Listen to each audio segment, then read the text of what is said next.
Esta junta va a ser grabada.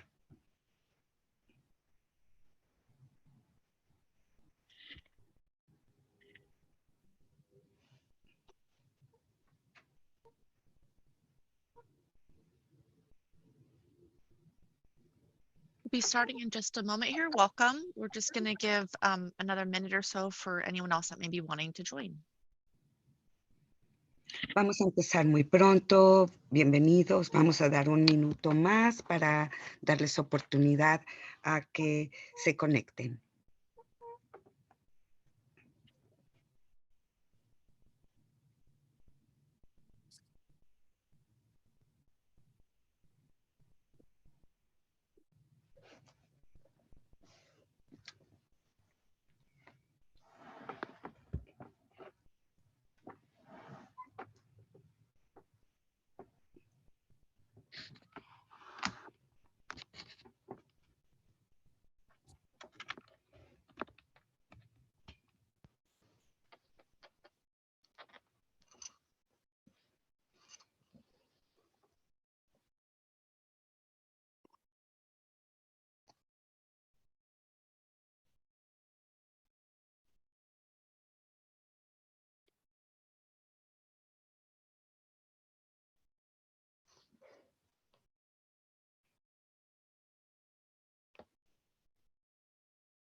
All right, we'll go ahead and get started. I'd first like to ask the interpreter currently on the Spanish channel to commence translation of this meeting. Live translation can be heard on the Spanish channel. To join the Spanish channel, click on the interpretation icon on your Zoom toolbar. It looks like a globe. Once you join the Spanish channel, we recommend you shut off the main audio so you clearly hear the Spanish translation.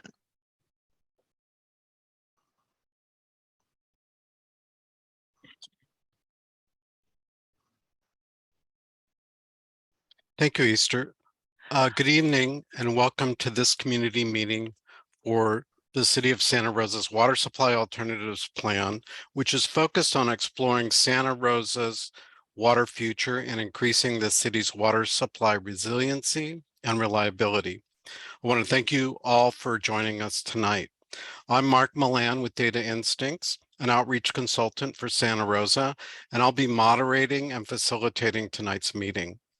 Live interpretation can be heard on the Spanish channel, as you heard. You can join the Spanish channel by clicking on the interpretation icon that resembles a globe in the Zoom toolbar on your screen. As a reminder to tonight's presenters and panelists, members of the public, please speak a little slower and very clearly to ensure our interpreters can convey all of tonight's content in Spanish. Easter? Thank you, Mark. As community members join the meeting, you will be participating as an attendee. Your microphone and camera will be muted. Only today's panelists will be viewed during the meeting. The City of Santa Rosa is committed to creating a safe and inclusive environment free from disruption. Hateful speech or actions won't be tolerated. Everyone is expected to participate respectfully or they will be removed. If necessary, we will also immediately end the meeting. This meeting is being recorded and will be placed on the city website following the meeting. At the end of the presentation, Mark will open up the meeting for public questions and comments. Great, thank you, Easter.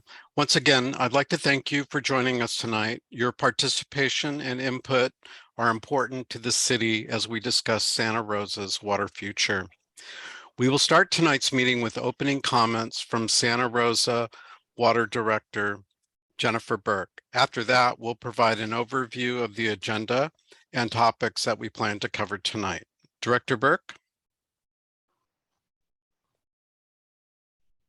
Thank you, Mark, and good evening. As Mark mentioned, my name is Jennifer Burke, and I'm the Director of the Santa Rosa Water Department. I'd really like to thank you all for being here tonight. We greatly appreciate that you've taken the time to attend and participate in our first community meeting to discuss our water future. So it's not Tonight, recognizing her as an interpreter. Oh, Easter, I can hear you. Apologies. That's okay. Tonight, we will provide you with an overview of this project, the process, the schedule, the scope, the approach, and the initial objectives. We'll also include a bit of background information to help put this effort into context. Then, as was mentioned, we'll open it up for questions and comments. We're looking forward to your input, and we will be responding whenever possible and taking in your suggestions as we go forward with this project. We want to know if you see anything missing in our approach, if you have any suggestions for our goals, or input on the types of water supply options that we'll be studying. Tonight, you'll be hearing from a few folks. First will be Colin Close, our Senior Water Resources Planner with the Water Department and the project manager for this effort. We also have additional city staff here to help with questions if needed. Then you'll hear from Katie Cole. Katie is the project manager for the consultant team, Woodard and Curran, that we have procured for this project. And there will also be a team of technical advisors available for from Woodard and Curran in case there's questions. So why are we here tonight? We are experiencing the second driest period on record for our region. We've had 3 droughts so far in this century, 2007 through 2009, 2014 through 2016, and the current drought. And as planners for the water department, we are concerned about climate change. The climate change models show we could experience more frequent or more severe droughts in the future. With this in mind, we want to expand our water supply options to mitigate the potential impacts of severe droughts and also be better prepared for sudden emergencies that might be caused by earthquakes or other disasters. We want to study a range of water supply options and identify the best ones for our community for long-term water supply reliability and resiliency. This will be a 1-year project that includes public input, a study, and the development of an adaptive plan for our water future. It may seem like an aggressive timeline, but it's possible because we're benefiting from decades of planning and assessment efforts that have already been done by the city, and we'll be using those as our starting point. So thank you again for attending tonight, and thank you in advance for participating in the discussion. We look forward to your questions and feedback. And with that, I'll hand it back to Mark to introduce our first presenter. Thank you, Director Burke. This evening, we'll be providing quite a bit of information in the first half of our presentation. In the second half will be an opportunity for you all to ask the panel questions, make comments, and offer ideas that you may have. The panelists include the following staff from Santa Rosa Water. We just heard from Director Burke of Santa Rosa Water, Colin Close, Senior Water Resources Planner. Additional staff will be available to answer questions as needed. Peter Martin, Deputy Director of Water Resources, Claire Nordley, Water Use Efficiency Supervisor, Jessica Jones, Deputy Director of Community Development and Planning, Amy Lyle from Advanced Planning. The panelists also include team members from the engineering firm Woodward and Curran, the consulting firm hired to help the city undertake the study and develop a plan for increasing the city's water supply resiliency and reliability. Katie Cole is their project manager. Additional team members from Woodward and Curran will be available to answer questions as needed. Christy Kennedy, technical advisor. Xavier Arias is technical advisor. Jennifer Kitson, planner. And tonight's agenda includes background information, a project overview, introducing project objectives, an opportunity for your questions, of course, and a bit about next steps coming up. For background, Colin Close, the city's water resource planner, will provide background information about Santa Rosa Water and the purpose of this project. Project overview and objectives, we'll hear from Katie Cole from Woodward and Curran. She'll provide information about the project elements, approach, timeline, and major milestones. She'll present draft water supply goals, potential water supplies, and strategies to be studied, plus the criteria and methods that will be used for this study. She will also post a few live polling questions to get your input during the presentation. So you'll be able to chime right in during tonight's presentation. For community input, after these presentations, you will be able to have an opportunity to ask questions of the panelists, make comments, and offer your ideas on how Santa Rosa could increase its water supply resiliency and reliability. We're particularly interested in your thoughts about draft water supply goals, potential water supply sources to be studied, and the approach towards studying them. As to, so we are able to allow as many participants to speak tonight as possible. Each person wishing to speak will be limited to 2 minutes. If there is time remaining after everyone has had a chance to contribute, then you may have an opportunity to address the panel a second time. I would now like to introduce Colin Close, the city's water resources planner and project manager for this effort. Colin will present background information about Santa Rosa's ongoing water planning efforts and the purpose of this project. Following his presentation, the Woodward and Curran team will present the project overview and objectives, and then we'll open the meeting to you for questions and comments that you may have. Colin? Great, thanks so much, Mark. Really happy to see so many folks here tonight. Before we start asking you for input about our water future and telling you what we know so far, we thought it would be helpful to take a little bit of a look back. We want to tell you about what water supplies we have now, how much water we typically use, how that's changed over time, and what we think the water needs of the future will be under our normal circumstances. And then we'll have Woodward and Curran with Katie Cole leading that effort, talk about water resiliency for drought and emergencies and get your input on the goals and criteria for this study. So Santa Rosa, this aerial photo is a fairly recent one. We're a fairly good-sized city. We have 176,000 residents. And Santa Rosa Water delivers about 6.3 billion gallons of water per year. That's drinking water, and that's for our city residents. We don't serve drinking water to agriculture. We do provide some recycled water for agricultural uses, but not drinking water. We have 3 water sources, and I'll describe those in more detail very soon. And we have 23 reservoirs. These are large above ground storage tanks. And to get water to your homes and businesses, we have 600 miles of pipe that deliver drinking water across the city. Most of those run underneath the streets, and you're probably not even aware that they are there. We also have 600 miles of sanitary sewer pipe.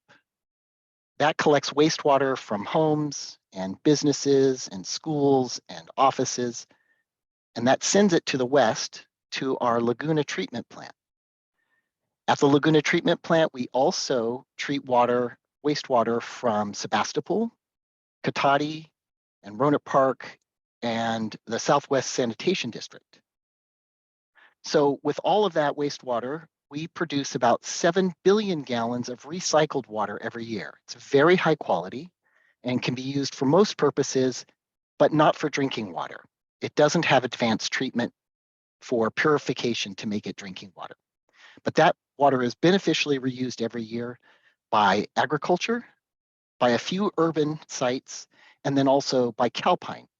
We send that water to Calpine and they pump it up a hill and then down into the hot lava rocks about 3,000 feet below, and it creates steam, and they use that steam to generate clean energy.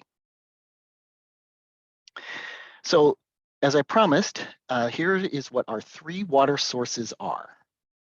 We have water from Sonoma Water, and you can see that's the largest part of what we call our portfolio, our water source. We also have water from city wells, and a little bit of recycled water is used within the urban boundary. So altogether, almost 10.3 billion gallons of water available to us most years. And that means average rainfall or even below average rainfall. When we have historically dry years like this year, of course, that's a different situation. And that's what this study is about. Sonoma Water depends very heavily on the Russian River system. They have water rights to the Russian River system. They store water in Lake Sonoma. They release it and they take it back out from well below the Russian River so that it is naturally filtered by about 60 to 100 feet of gravel and clay and sand below the river. So it's very clean, very high quality water. But it's the vast majority of their water. They also have some wells, but most of their water is from the Russian River. So we're very dependent on one provider who's very dependent on one source. And again, in normal water years and even slightly below average rainfall years, we're in good shape, but we are concerned about droughts. So again, we used 6.3 billion gallons a year. In 2020, that was the year before this current drought. And you can see how water was used. For the residential sector, that's about 2 out of 3 gallons. And that's for all the purposes folks use for indoor use, cooking and cleaning. And it's also for outdoor use, like landscaping. About 1 out of 4 gallons is used by businesses and industry, schools and government, faith-based facilities, and that sort of thing. So about 1 out of 4 for their operations and for their irrigation. And then there's a little bit of water, about 1 out of 12 gallons, that isn't sold to customers, but does get used. And that's called non-revenue water. That can include things like water used for fighting fires. It can be water that we use to flush our mains so that the water stays fresh. It can also be water that we use to test our fire hydrants. And also, we do have some leaks in our system that we find and repair. And occasionally there are background leaks. And so that non-revenue water, we have to account for that as well when we think about how much water our community needs. And as I said before, we have 3 sources of water. 2 of them are drinking water. So 93% of the water supply in 2020 was from Sonoma Water. About 6% was from our city wells. And a little bit less than 1% was recycled water that was used for some landscaping in an area around the water department's main building. There's a neighborhood that we provide recycled water for their urban landscapes. So it's hard to imagine how much 6.3 billion gallons is, but if you were able to completely flatten Santa Rosa and you flooded it with water, it would be 8.5 inches of water, just to kind of give you a sense of how much water that is. So how are we doing? How are we doing in terms of how much water we use? Well, as you can see from this slide, our water use has actually gone down over time. Total water use, including that non-revenue water that I mentioned before, and all the water used by residents and businesses and schools. When you look at this graph and you look at 2020 in orange, and you compare it to 1990, that's all the way on the left in that dark blue.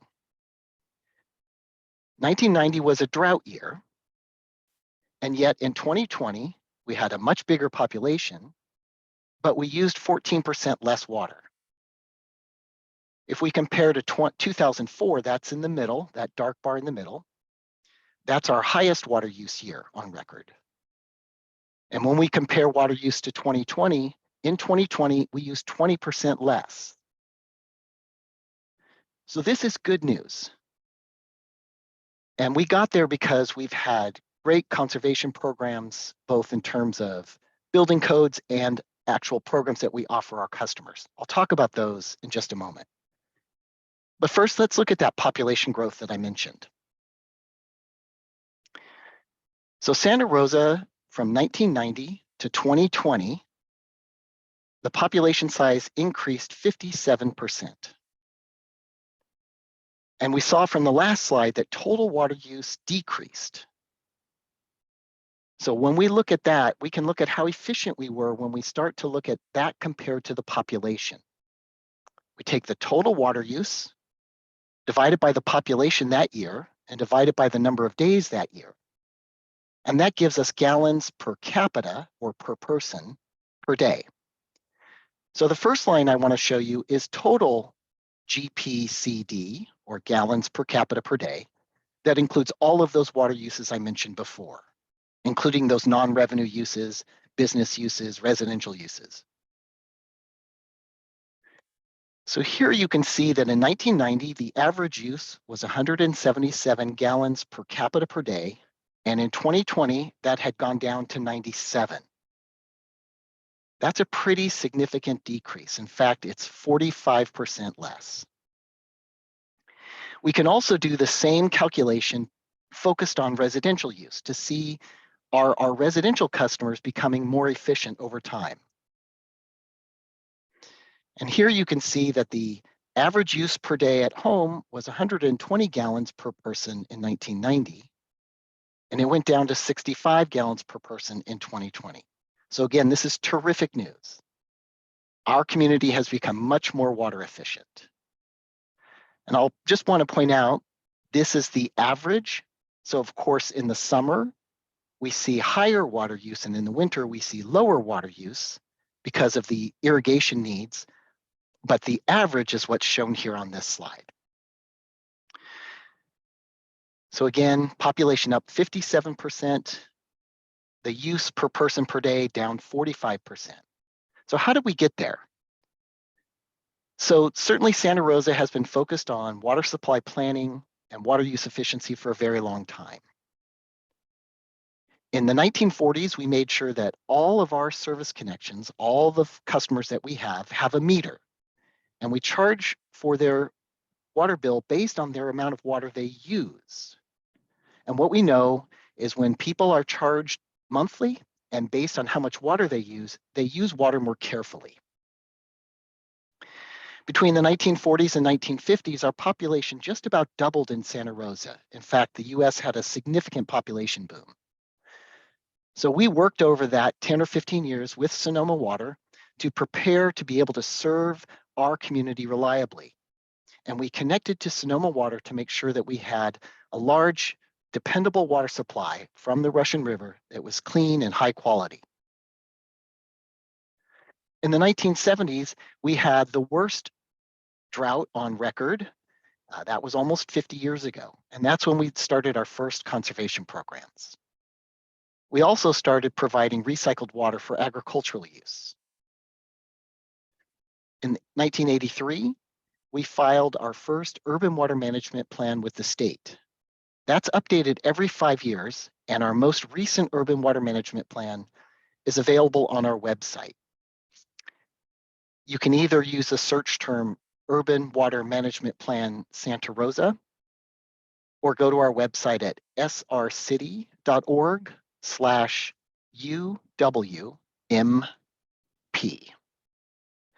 We also hired our first professional water conservation coordinator in 1991, and she was able to begin formal programs and hire staff. And since that time, we've had funding and rebates and incentives to help our community save water. In '92, we adopted our first water shortage contingency plan. That's our plan for how we respond when we have droughts or other water shortages. That plan, as well as the urban water management plan, are revised and updated every 5 years. We adopted our first water efficient landscape ordinance in 1993, and we've adopted progressively more strict ordinances over time to make sure our landscapes are as water efficient as possible. We also adopted water efficient building codes in '95 and have adopted more strict codes over time. We adopted a water waste ordinance in 1999, and that's enforced on an ongoing basis. Whether we have drought or whether we have rain, we're always looking out to make sure that our customers know that we can't waste water. There's never enough to waste. By the early 2000s, we realized that we had more recycled water than we could use in the agricultural sector, especially in the wintertime. So we coordinated with Calpine and we send recycled water to the geysers where it creates clean energy. In 2007, anticipating that we might need to expand our water supply, we added 2 wells to production, and we started our urban recycled water use pilot project. And that continues today. And then lastly, I wanted to mention that we upgraded our meters to AMI. That stands for Automated Metering Infrastructure. That allows our customers with an app on their phone or through their computers to understand their water use at a glance in almost real time. It helps them decide whether they have a leak, whether they're irrigating their landscape efficiently, and it also helps our staff work with them so that they can conserve water in ways that are effective for our customers. In fact, for over 30 years, as I mentioned, we've had water efficiency staff and programs, and we have calculated the water savings of those efforts over the last 3 decades. Today, we use 2.3 billion gallons less water per year because of these programs. We also know that with over 25 years of water efficient building codes and state regulations, we've reduced our annual demand by about 2.5 billion gallons on top of the water saved through water efficiency. We've adopted standards for new development so that it must be at least 20% more efficient than older homes because of plumbing regulations and appliances and landscaping. The good news also is that because we've had so much participation in our water use efficiency programs, older homes have in many ways come up to these standards as well. Today, new water demand for 500 single-family dwellings is less than 0.5% of our annual demand. And the new water demand of 500 new multifamily dwellings is less than 1/3 of our annual demand. So these improvements with building codes and state regulations have made a significant difference for us. And then finally, last year, City Council adopted an ordinance such that during severe droughts more severe than we've seen to date, new development would have to offset its demand. It would have to do water conservation programs in other areas of the city to ensure that there was no new demand on the system because of that new development. So we've looked backwards a little bit. Now I want to start looking forwards. In average rainfall years, our water supply meets our needs today and out to 2045 and beyond. Again, in large part because of these water efficiency improvements through our programs and state and local regulations. In the background, you'll see our water supply. You'll see that it increased between 2005 and 2010 because of adding those wells and the urban recycled water project. So let's look at water use in 5-year increments from 1990 to 2045. This is the past use, and here you see future projections for water needs into the future. When we look out to the future, we think about things like population growth, increased density of housing, more businesses, more jobs, more parks and schools, more faith-based institutions, more government buildings, more landscaping. So we consider all of these things together when we're looking out to the future and making projections. So let's do a little comparison. 2005 was not the highest water use year, but it was right next to the highest water use year, which was 2004. So we'll use 2005 to compare because they were so close. In 2020, just before this drought began, we had 13% more residents than 2005, but we used 20% less water, again, because of water use efficiency improvements.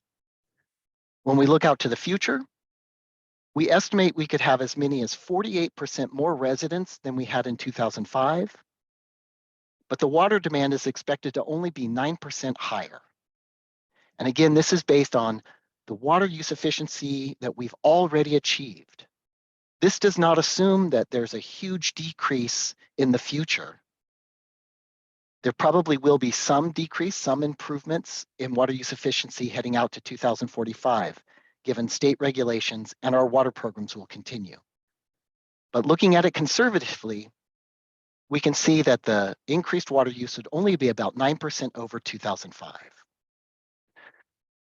So in normal years, average and even below average rainfall years, we're in really good shape.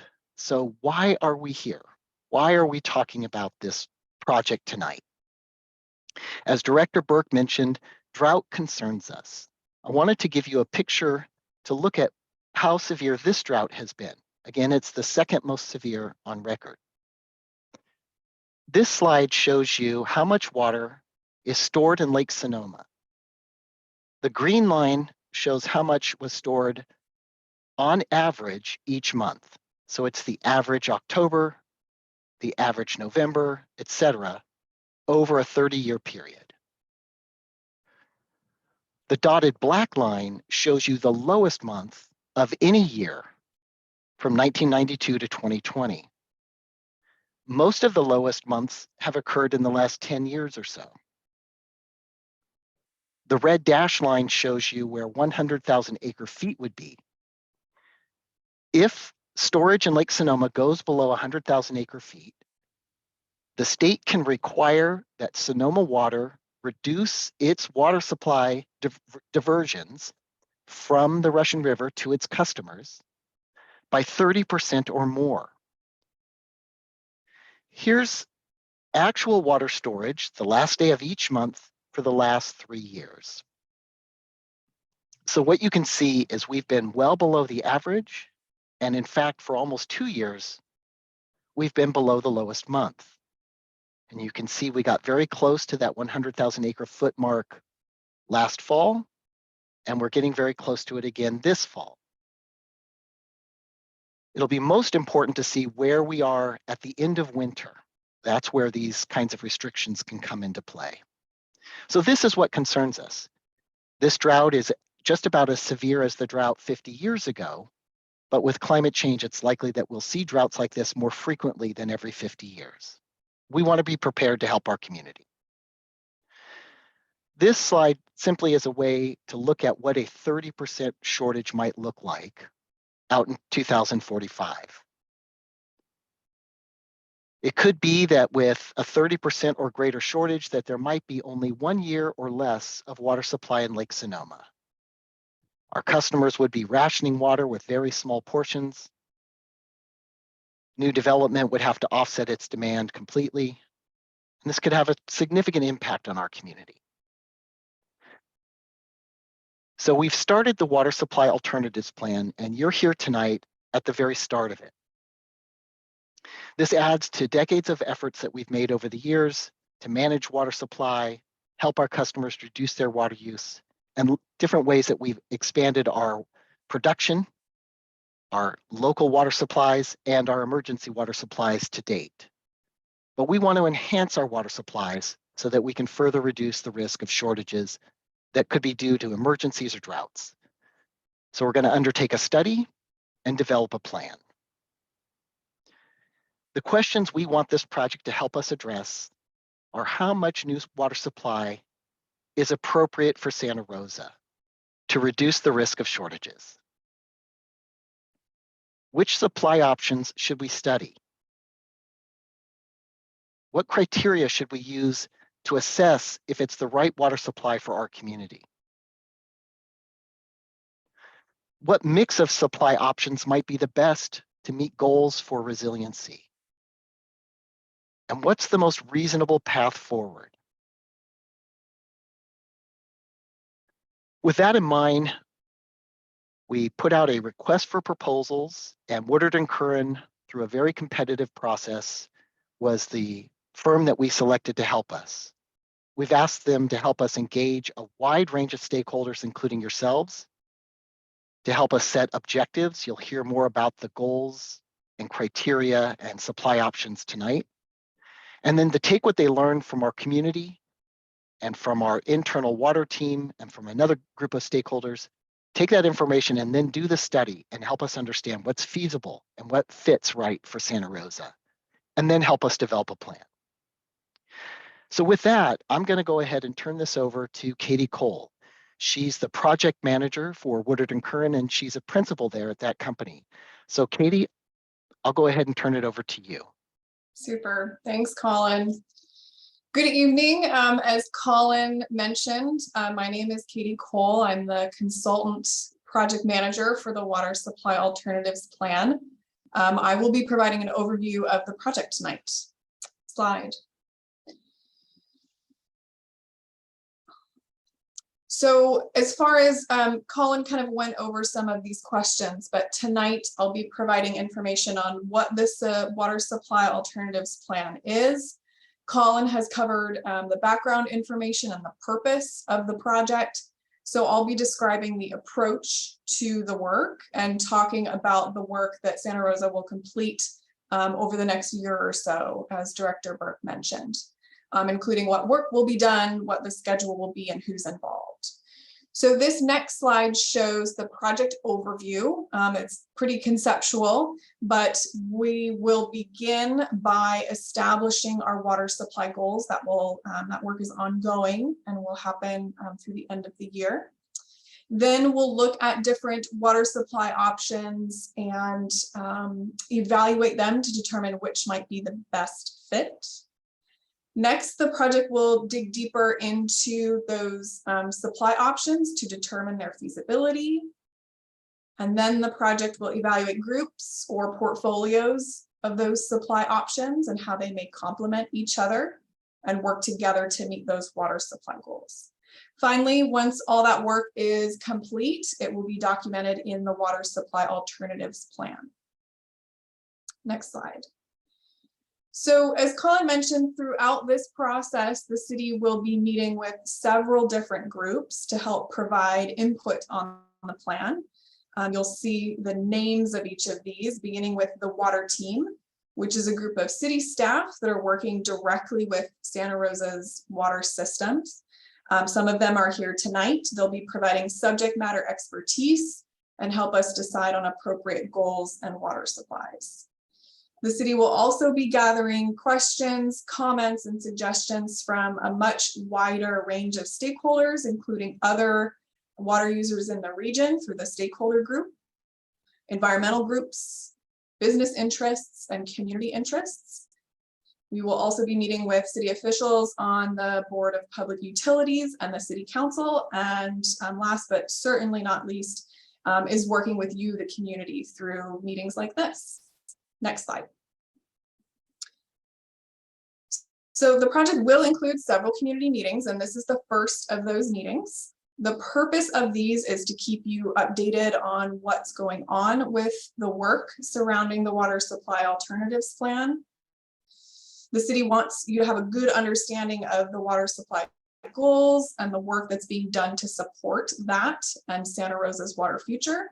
So we really look forward to hearing your questions, comments, and suggestions at these meetings. You will be hearing more information about this, but our next scheduled meeting is January 25th of next year. More information can be found at the link on your screen. Next slide, please.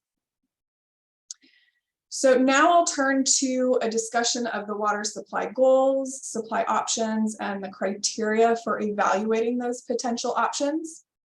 The city has identified preliminary goals, water supplies, and criteria, and we'll be working over the next couple months to refine and finalize those pieces of the work.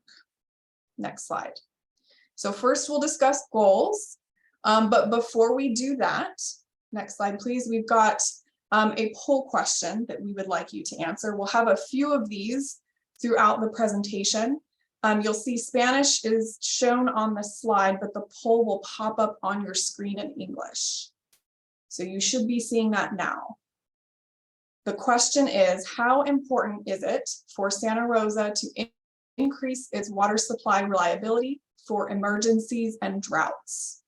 And you have 5 options, single choice, ranging from very important to not at all important. And Katie, I just wanted to add, you can move the polling box. So for Spanish speakers, if it blocked the Spanish, they can click on the poll and move it out of their way. And we're hoping they can select their answer in the English poll because we weren't able to include it, Spanish and English, in the polling. There was a limit on how many words we were allowed to add. Super. But Colin, it does look like they line up. So A in the Spanish version is the same as A in the English version.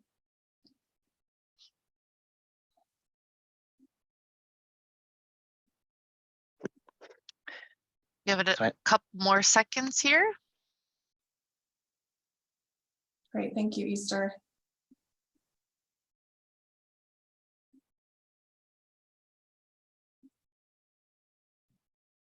All right, I'll close the poll and we'll share the results. Super. So yes, we agree. We do think as well that it is either very important or somewhat important that we be doing this work. So thank you for participating in that poll. Given that it is important for everyone on this call, the question is, how much is enough water? As the city considers its water supply goals, a key question, right, is what is that right goal? In times of potential shortages in Sonoma water supply, as Colin discussed, new sources would help fill a water supply gap, which is represented by that yellow square on the graph on the right. And to understand how big the yellow block should be, Santa Rosa needs to consider how much water supply resiliency is appropriate.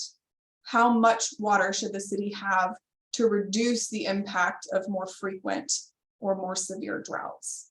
And what about sudden emergency events? These goals will help the city determine how much water is needed and what types of projects, of water supply projects, should be pursued. So when the city considers how much resiliency is quote unquote enough, there are a range of possible scenarios to think about how to balance water supply and cost. Some scenarios would require less water and be associated with lower costs. Those are represented at the bottom of your pyramid there. While other scenarios would require more water and be more costly. The base scenario, as I mentioned, shown at the bottom of the pyramid there in blue, would be to ensure that health and safety needs are met during emergencies. Moving up the pyramid, Santa Rosa could consider providing more resiliency to allow for less conservation during those periods, which would provide the most amount of water and the most resiliency, but certainly come at the highest cost. This slide will put numbers to some of those conceptual scenarios. This helps the city understand, for a certain amount of new supply, what reductions might be required during drought and what level of resilience would be provided during an emergency. So starting at the bottom here, scenario D in blue would cost the least amount of money, $1 but requires significant conservation and severe droughts, somewhere between a 20 and 25% reduction. And minimal water supply would be available in sudden emergencies. So that would be between 10 and 12 gallons per person per day. Scenario C would cost a bit more than scenario D and require moderate conservation and severe droughts, somewhere between a 15 and 20% reduction, and minimal water supply would be available in sudden emergencies. Scenario B would cost a little bit more than scenarios C and D and require some conservation and severe droughts, a 10 to 15% reduction, and a moderate amount of water supply would be available, somewhere between 16 and 19 gallons per person per day. And finally, scenario A would cost the most of these scenarios and require the least amount of conservation and severe droughts, somewhere between a 10 and 15% reduction, and have the most amount of water supply available during sudden emergencies. So somewhere between 20 and 22 gallons per person per day. So when we talk about setting goals, the city will need to really balance those two things, the volume of water versus costs, which is really represented by the graph on your screen. So moving from the bottom blue part of the arrow to the upper green part, the more water supply the city decides to develop, the more it is likely to cost. So the water supply goals will have to be set to strike a balance between having enough supply to provide resilience while having manageable costs. Next slide. So that completes the overview of the goals. So we'd like to bring up another poll so you can provide your thoughts. As with the first poll, Spanish is shown on the slide, but the poll will pop up on your screen in English. So for our Spanish speakers, the A and the B and the C and the D all line up. So please select your answer on the English. If you cannot see the full poll, there is that option to expand the pop-up poll screen so you can read the entire question.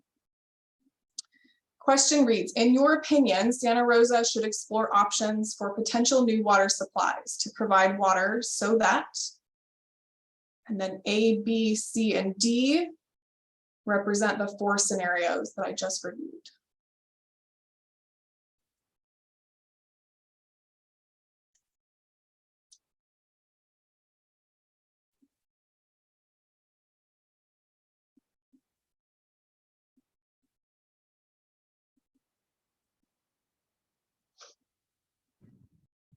We have a few people who haven't participated, so we'll give it a couple more seconds in case they still would like to. Super, thank you, Easter.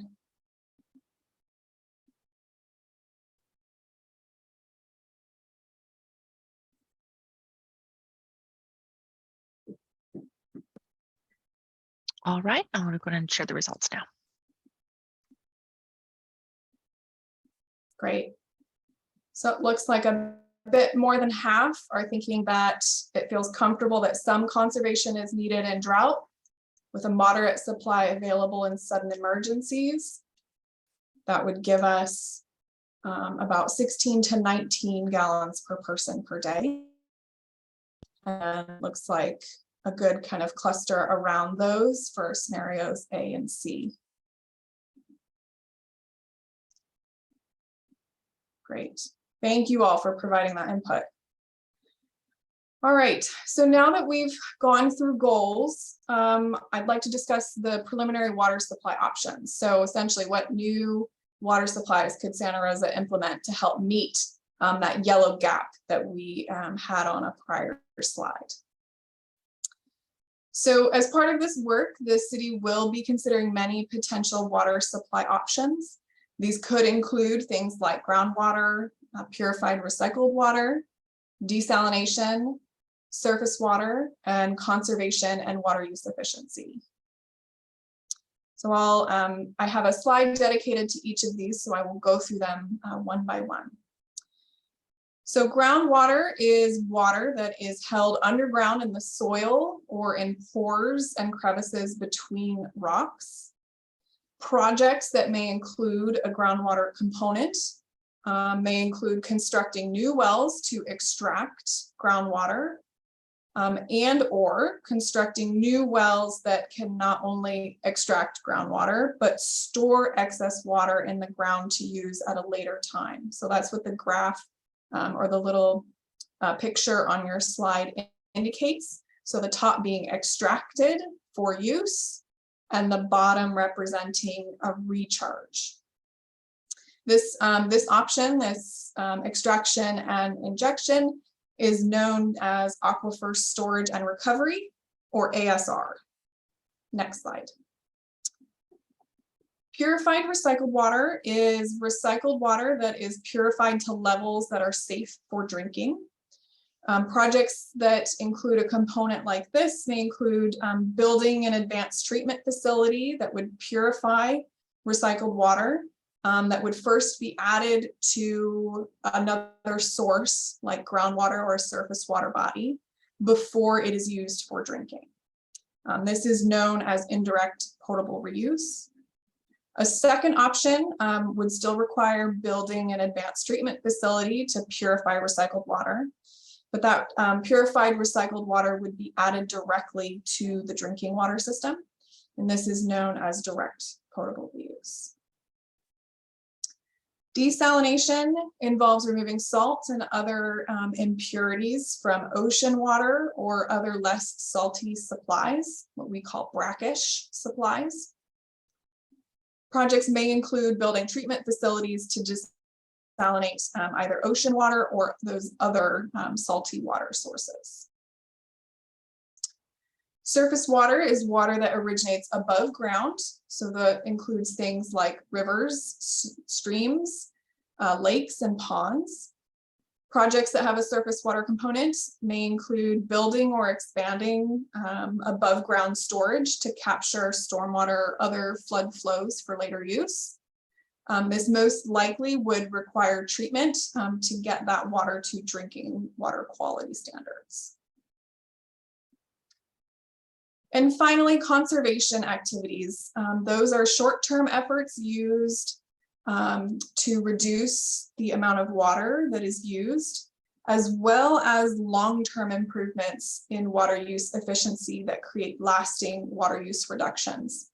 As Colin presented, the city and its community have done enormous work in this area. Types of projects that may include conservation and efficiency elements include rebates, incentives, workshops, site visits, and technical assistance provided to the community. Santa Rosa has been really committed to conservation for many years, as Colin showed, and efforts will absolutely continue regardless of what the water supply goals are or what new water supplies are pursued. So our third poll of the night, so you can provide your opinion on which supply options you think sound the most promising. Again, Spanish is shown on the slide, but the poll will pop up in English. Again, corresponds A, B, C, and D. We're asking that you pick the top two supply options. And because Santa Rosa is already including conservation in its planning, you won't see that listed here. If you think we are missing a supply option that we should be looking at, please use the box in question 2 to type that in.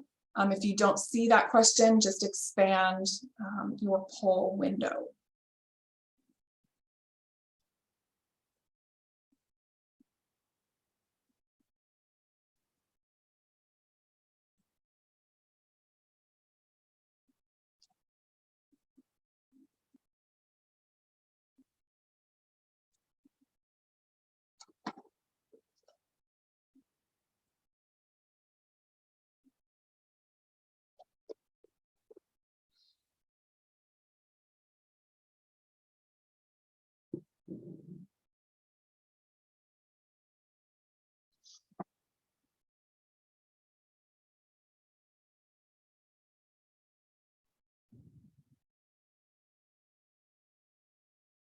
We'll give it a couple more seconds before we close the poll.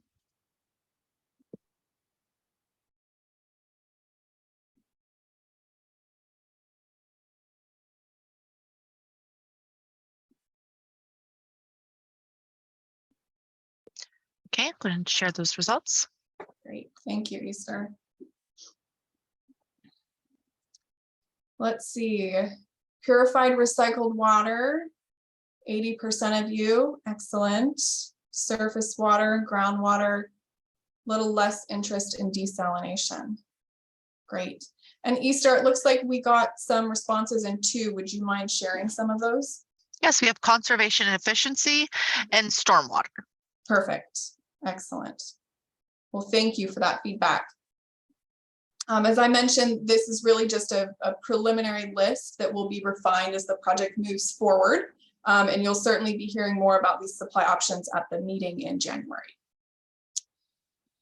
So our last module for this evening is evaluation criteria for those water supply options. So how we will be evaluating the options. These criteria will help the city decide which of the options are the best fit to meet the goals. We'll need to consider a variety of factors, operations, cost, environmental impacts, and how the new supplies fit in with the existing system, for example. Here are some preliminary criteria the city may use to rank water supply options. This includes operational information, so things like what goes into operating each of the supply options. Does it require more staff? How does it impact the wastewater or recycled water systems? Cost is certainly another category. We've talked about that extensively this evening. Things like, what do each of the options cost? How might they be paid for? Are they cost effective when taking into account the amount of water that is supplied by that option? We also need to consider regulatory considerations, environmental requirements, necessary permits, legal requirements that need to be met to implement the water supply option.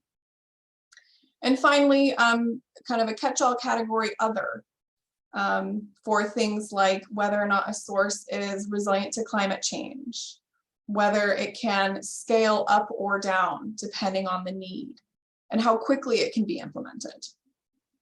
Again, these are preliminary criteria which we will be refining as part of this work. Next slide. All right, our 4th and final poll. So as I mentioned, Santa Rosa will be using a number of criteria as it evaluates supply options, and it will be weighting the criteria it uses. So essentially assigning importance to each criterion. So we're interested to hear what you see as the most important. So please choose the 2 most important criterion. As before, Spanish is shown on the slide, poll in English, but A through E correspond. There is also the second question to capture if we are missing any criterion. So if you do not see that second question with the type in box, just expand the poll window.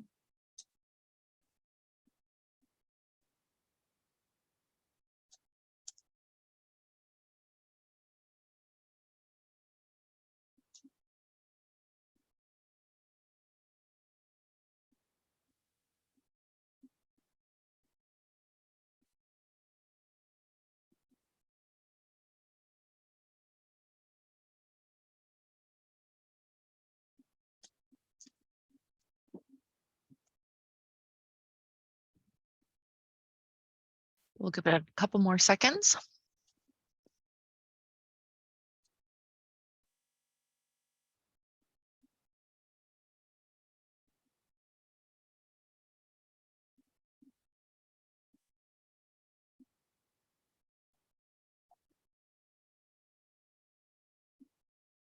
Okay, close the poll and share the results. Great. Yeah, so pretty even mix here. Quantity of water edging out a little bit. Quality certainly important. Yeah, excellent. These are great. And Easter, could you read some of the write-in responses that we got? Yes, we had reliability and resilience and cost per gallon provided. Yeah, excellent, excellent. All right. Well, thank you for that. So this brings me to my final slide, and then we'll open it up to some Q&A. We really appreciate your input throughout this meeting and hope that you'll continue to participate in this process as we move forward. As a reminder, here's where we are in the project timeline. So we are working to finalize those goals, criteria, and supply options.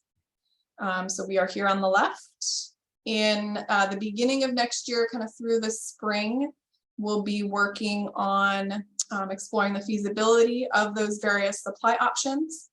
And then once that's complete in the summer of next year, we will wrap that all up in the water supply alternatives plan and get that ready to publish. So with that, Mark, I will turn the meeting back over to you. Great. Thanks, Katie. That was really great to hear both from you and Colin. Now, at this time, we'd like to hear from our audience, those in the community. So we'll now move to that question and answer portion of our meeting. However, before we begin, I'd like to ask Esther to review how you can participate during this segment. Esther? Thank you, Mark. Anyone wishing to ask a question, make a comment, or offer ideas can raise their hand in Zoom. Individuals participating in the meeting by telephone can dial *9 to raise their hand.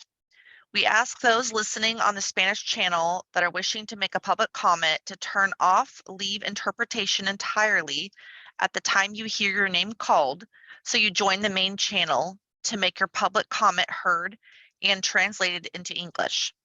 The icon may now look like a circle with an ES in the middle and the word Spanish underneath.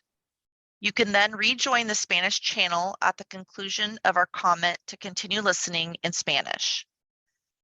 We will then call on community participants one by one who have their Zoom hand raised. When it's your turn to speak, your microphone will be unmuted. Once you have asked your question or shared your input, your hand will be lowered and your microphone muted, so our panelists may respond to your question or comments.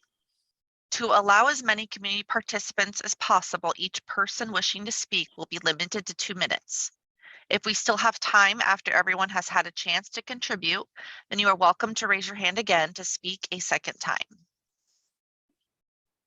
All right, that sounds good. Easter, are we ready for the first attendee to ask their question or provide a comment? We are, and we do have a raised hand from Keta Hotskin. I'm going to go ahead and give you permissions to speak.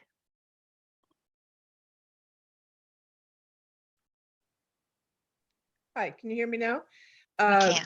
Okay, Yes. so comments, 3, basically. When I was up in I came up to Northern California in the late 1970s, and according to your graphs, that was when there was a really terrible drought. And I visited an extremely elegant apartment, used the bathroom, and on the back of the toilet was a sign that said, if it's mellow, let it yellow. If it's yellow, let it mellow. If it's brown, flush it down. And I've actually followed that criteria since then. But I'm surprised that there's not more emphasis on that, because in this era, and I can tell that because you've done a lot of water conservation, that may be true.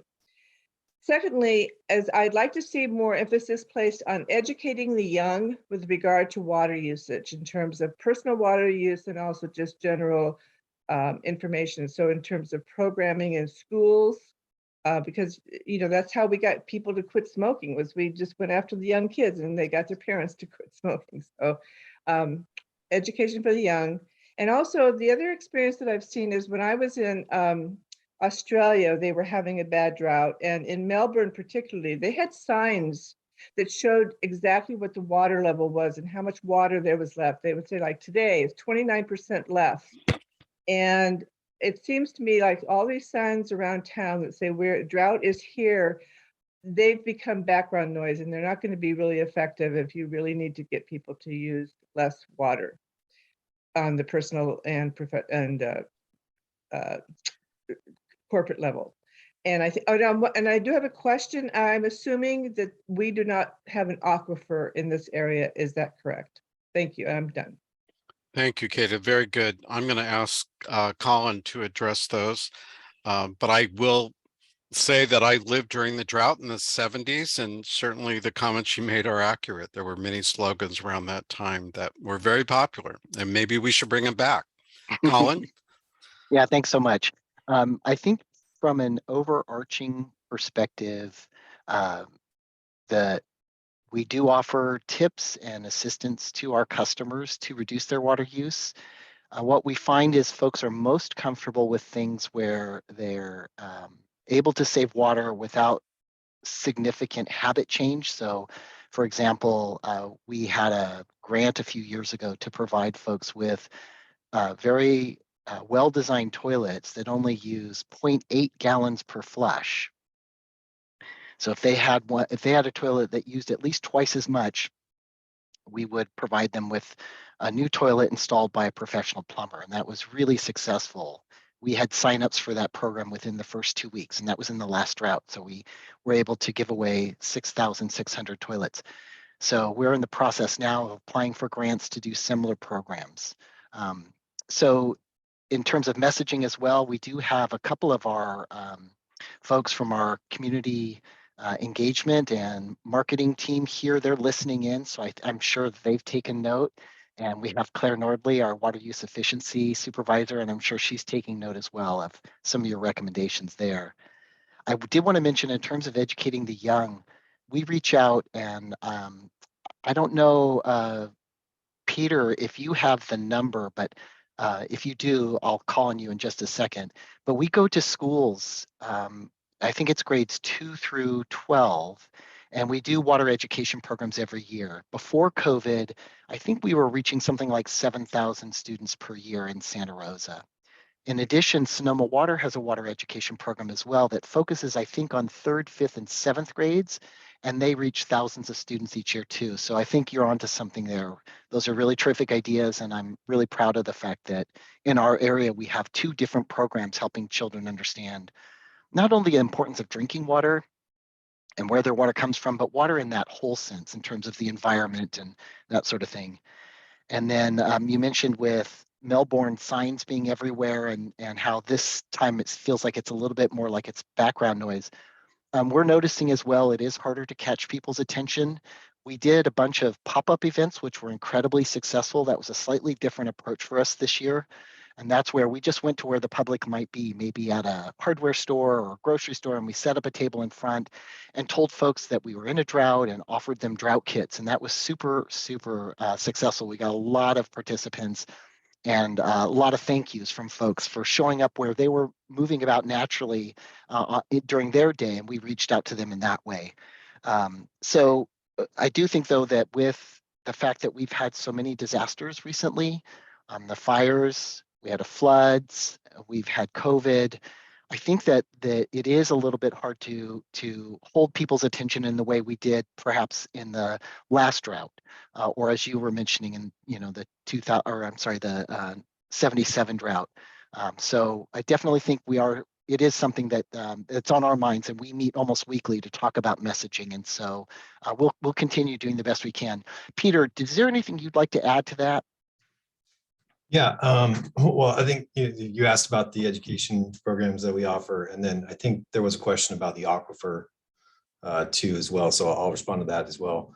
Yeah, so we have our a great opportunity we use is the Take It From the Tap program, which is an opportunity where our energy and sustainability team gets out to schools, and we do try to incorporate a lot of different lessons on drought right now. So we've continued to include that in these presentations that we give. As of, there was a period there, of course, where schools were not in person. So we did kind of move to a model where we could provide teachers with some videos and other materials, and they could lead the lessons. But we've just started getting back into schools this year. At this time, we have about 40 different presentations scheduled, and we put that out to all the schools in Santa Rosa. Kids are, taught to about water quality, the wholesomeness of our water here. They've given reusable water bottles to reduce reliance on plastic water bottles. And then, of course, we use an opportunity to educate them about the watershed and drought too as well. So we intend to continue to do that and also ramp that up as well. So, and then secondarily, there was a question about the groundwater aquifer. We are here in Santa Rosa in the Santa Rosa Plain groundwater subbasin. And there is a groundwater sustainability agency that oversees some of the management requirements under state law for that. Right now, as Colin showed, we receive about 7% of our groundwater from that subbasin of groundwater. And thankfully, the health of that groundwater aquifer is pretty good. However, it's not one of those nice open aquifers that you see perhaps out in the Central Valley. It's not so homogeneous. It has a lot of clay layers and other things like that. So it is a little harder to get to that water, but we do know it's there. We see a lot of agricultural users, especially on the west side of the city, utilizing groundwater, and it's relatively well managed as well. So we do forecast, that we will see some growth in groundwater use for the city in some of our internal planning documents right now. Great, thank you, Peter and Colin. Easter, I want to check with you. Do we have another hand raised?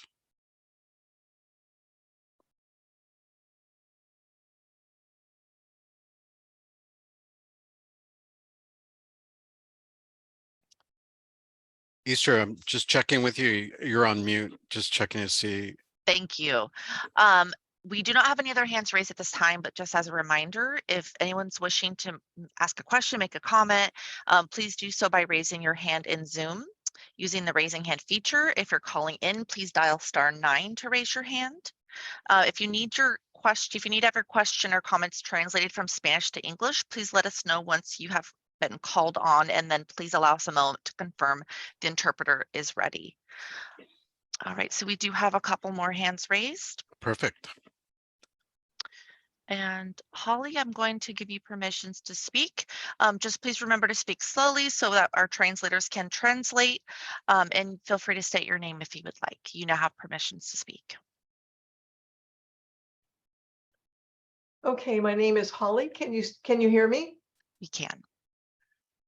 So in terms of wells, I wondered if Santa Rosa monitors private wells or not. I've been kind of trying to follow some of the new well ordinance, and I'm not sure whether that's handled all by Sonoma Water and the county, or whether there's a subset of responsibility to monitor wells within the city.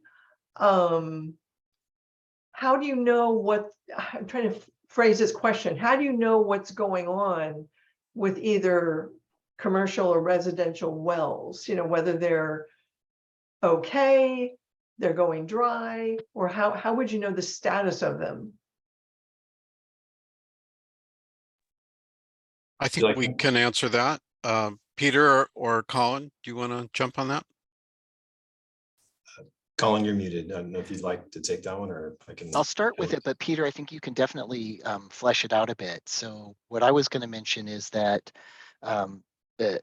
that the city doesn't have jurisdiction itself over wells. So if somebody wants a new well, for example, that would go through the county. They have a permitting department that has quite a few requirements now. But so the city doesn't monitor how much private well owners are using. We do, however, have a very extensive network of monitoring wells of our own. And so every 6 months, we have a team of folks who goes out and takes data from those wells. We have what are called data loggers. They sit in the well and they take readings. I think it's every hour. And they then download that data, and we look at that data, and it's also reported to the state. So we do have monitoring information. And as Peter mentioned, we're pretty fortunate that overall as a basin, we're in good shape. However, most of the folks in the city of Santa Rosa itself who are not in little county pockets, you know, there are still some little areas that are considered county, even though they have a Santa Rosa address. Everyone else has City of Santa Rosa water service, and there's a few folks that do have wells that also have city water service. Most of them, the wells are only used for irrigation and only occasionally, at least what we can tell in looking at their water use history. We can still see for many of those folks, there's an increase in drinking water use in the summer for irrigation and that sort of thing. So some of them, their wells really, they're just not using them anymore. They don't want to pay the electricity or the maintenance cost or something along those lines. But the city doesn't directly monitor that. But I wanted to see, Peter, if you had something to add in terms of the Groundwater Sustainability Agency's role. Yeah, you know, as Colin mentioned, you know, in terms of, you know, just geographically understanding where wells are located and how they're permitted, the county has a jurisdictional authority over wells. So they would have most of the records of where wells are located, you know, some of the different elements of that too as well. So they do keep some records. And then, as Colin mentioned, there is a statewide program called the California Statewide Groundwater Elevation Monitoring Program, CASGEM. And those are twice a year uploaded into a database. You can see those, the public can access those at any time. And those will yield some information on groundwater trends over time. Obviously, you get a spring and a fall reading, so you can see the differences, you know, when it rains and when it doesn't. And then in terms of the Groundwater Sustainability Agency, as part of their plan that was recently adopted, they do have a established groundwater monitoring network that they are going to be utilizing to check on the health of the basin.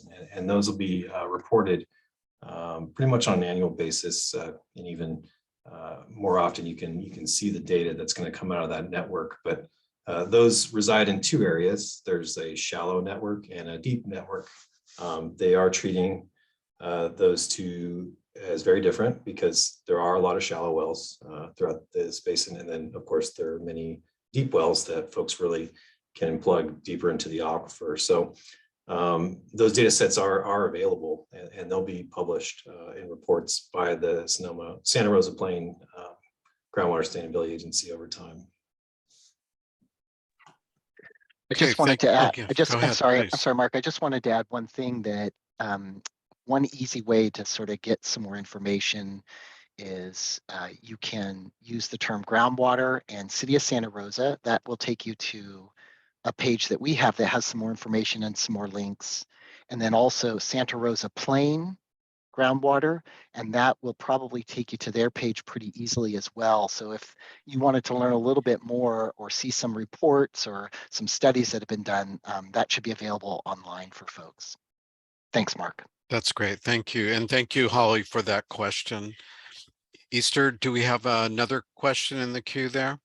We do. We have Robin. Robin, you have permissions to speak.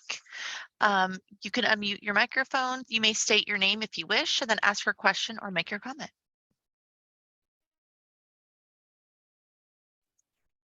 Yeah, can you hear me? Yes. Good. Two-part question. One is I'm assuming that the county also makes a demand on the same water sources, and if that is so, what is being done to coordinate our plan with the county use?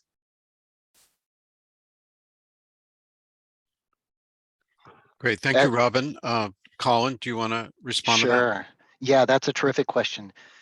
Regionally, every 5 years, we work together, not only with the county, but with other cities in the area that rely on the county Sonoma Water's water supply, whether it's a small portion of their water use or a large portion of their water use. We work together every 5 years, and we each individually look at what we think our water needs are going to be, looking at our own community's growth and expected jobs and all of that. And then we work together And we look at those projections together and compile it. And then we go to Sonoma Water and we share with them, here's all of the major contractors who purchase water from them. Here's what we expect we need going forward for the next 25 years. Here's what we think population will be, et cetera. And so Sonoma Water takes that into account, and then they also make projections for small communities that they sell water to that are a much smaller portion of the total amount. And that is all contained in the individual cities' urban water management plans for their own projections. And then Sonoma Water rolls all of that up and does an aggregated projection based on all of the information they've gathered from their customers, like City of Santa Rosa and Rohnert Park and Petaluma. And they publish a Sonoma Water urban water management plan on the same 5-year cycle. So we do coordinate and work together. In addition, Sonoma Water has regular meetings with the contractors, the folks like Santa Rosa and Petaluma, et cetera, to talk about water conditions, water policy, water infrastructure, and those are ongoing regular meetings, and to make sure everybody's in the same on the same page and coordinating. And more recently, Sonoma Water has started a resiliency study of their own, and they are working closely with all of those contractors like Santa Rosa and Petaluma and the other ones, as I mentioned, to get our input as well on what they can do to become more resilient. So there's quite a bit going on there as well. And Colin, I guess one thing I would just add to that is, as we're looking at these supply options, partnering with other regional agencies is not off the table by any means. So looking at how we can work with others that are also marching in this same direction will be very important. Great. Yeah, it's a really good point. And in fact, one of our, we didn't put it up as a water supply option per se, but when we're looking internally at what options are, that bigger category of regional partnership of working with the other folks who are around us and facing the same conditions we are is a central piece of the strategy we're analyzing in terms of an option. It may be that it's a project that is done in partnership with lots of other folks that we can all benefit. So Katie, really good point. Thank you for that. Yeah, it's really good information for all of us. Thank you. Easter, do we have another question in the queue? We do. We have a raised hand from Karen. Karen, you have been unmuted. You may state your full name if you wish, and then ask your question or make your comment.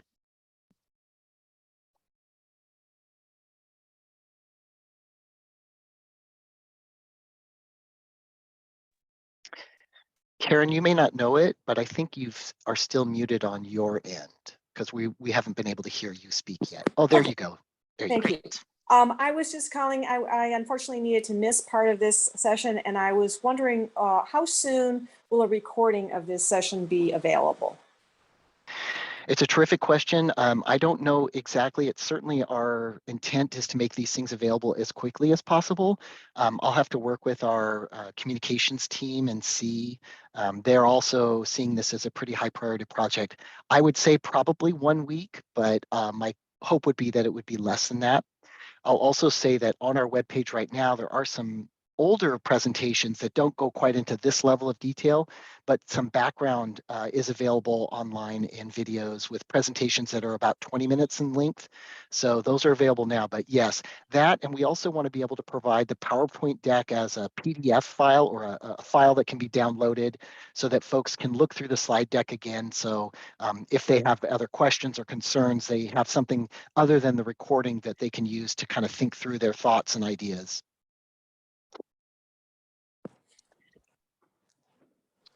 That's great. And as this project continues in the coming months, information will be periodically posted on the website, and that address will be up later as we conclude tonight.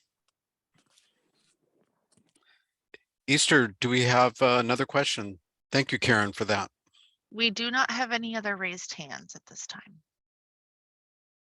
Okay, let's give it a minute and see if anyone else has any questions or comments. And I would like to check in with Colin and Katie and see if they have any comments they'd like to make. We do have a question from Robin. Would you like to take that first? Sure. Absolutely. Thank you. Oh. Yeah, we'll take any questions that come in first. Thank you, Great. Easter. Hi, I was just wondering, are you going to send us an email, the people that attended this meeting, so we know when you've posted new information? Colin? Yeah, it's a great question. If you were somebody who registered, then I do have your email, and I can definitely send out a link to everybody saying, hey, by the way, we've added some more information. You know, please go take a look if you're interested. If you didn't send us your email, you know, if you didn't sort of register ahead of time, then I wouldn't have your email. So for anybody who joined us tonight who didn't register originally, my recommendation is that we'll have a little bit more information in just a moment here with an email address. So what I would recommend is if you please send us an email to that email address and let us know you would like to get a reminder when that recording gets posted. Then I'm happy to do that. Great. Easter, any other questions coming in or comments? I do not see any other Okay, we're just hands getting being out. raised. Oh, okay. And I see we will have, looks like the information will be posted within the week. Next week, in fact. Terrific. So, Easter, did you say you had one more comment? No, we do not have any more raised hands. Okay. Right, well, we'll see if doesn't look like anyone else. So I want to, first of all, thank our panelists and the community. With no further questions, I think I'd like to go to Colin and have him describe a little bit more about what lies ahead and what opportunities there are to keep people informed and provide input. Colin? Yeah, terrific. Thanks, Mark. So we will have a total of 4 community meetings. The next one is already scheduled, so that'll be January 25th. So that'll be a Wednesday, and it again will be by Zoom, and it'll be from 5 to 7 p.m.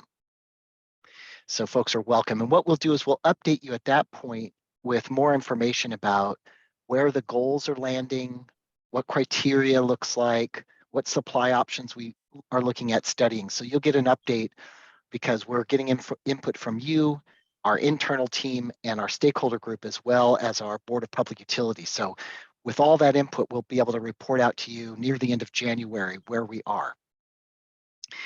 We haven't yet put a date to the meetings in May and August, but those will be 2 meetings that we will be having to provide you additional updates about what the results of the study were in May. And then in August, give you a sense of what the plan has in it, what we are looking at in terms of that path forward. And then we have a Board of Public Utilities. They are appointed by city council members, and they help oversee the water department. And so they meet monthly, twice a month, and we give them regular updates. Our webpage has a couple of presentations we've done to them. So they have a meeting scheduled December 15th, and we're going to update them with everything we've gathered so far from you and our internal and external stakeholder groups, and let them hear where we're at in terms of the goals and the criteria and the water supplies. So that's a meeting you're welcome to attend. And that meeting is also open for public comment. So if you wanted to attend that meeting and make comments to the Board of Public Utilities about this project, you are invited. We'll be going back to them in July and September and October as well. So those meetings, when we get firm dates on those will be put on our webpage. We will go to City Council in September and present the draft plan to them. They'll see it after you have seen it and our stakeholder groups internally and externally have seen it, and after the Board of Public Utilities has had a chance to see it. So we'll take that draft plan to City Council and do a study session. And again, this is a chance not only for the City Council to provide input, but for you, the public, to make public comments. So you are invited. And that date, once it's set, will be placed on our website. And then we'll present the final plan to them in October. If you want to send written comments or you want me to send you an email to remind you when this recording is up, please use waterresources@srcity.org. That is a email box that a number of us have access to, so it helps facilitate us getting back to you quickly. You're also more than welcome to mail us or drop things off at our office if you are somebody who likes to put things in writing and post them or deliver them. That's also welcome. The office you'd want to go to is Santa Rosa Water at 69 Stony Circle in Santa Rosa. And if you put it attention to my name, that will help me know that it's something I need to pay attention to in terms of this project, because I'm the project manager, and that'll make sure that I'm able to go ahead and receive that and take care of all those comments that come in. To the greatest extent possible, when we receive written comments, we'll try to provide something back, at least to let you know we've received them. Some of those comments will cause us to do some thinking and some exploring, and we won't necessarily have a response immediately. So we might not always be able to respond to your comments in writing immediately with an answer or indicate exactly how that comment is going to be used in the study. But definitely we're welcoming those, and our team with the Woodard and Curran and their technical advisors and our city team absolutely welcome what it is you have to tell us and your ideas and what you'd like to see. And that's it for this update in terms of more opportunities for public input. Great. Thank you, Colin. So on behalf of the City of Santa Rosa, I'd like to thank the members of the public who participated tonight and all of our panelists, the interpreters, and the hosts for making this possible. We appreciate you taking the time to listen to this presentation and participate in the polling and providing your input on Santa Rosa's water future. Very important. We hope you can join us at the next community meeting on our water future, which will be held on January 25th from 5 to 7 p.m. Dates and times for this and other future meetings will be posted on the project webpage that was mentioned. That's srcity.org/ourwaterfuture. Thank you all again, and good night to you all. Thank you.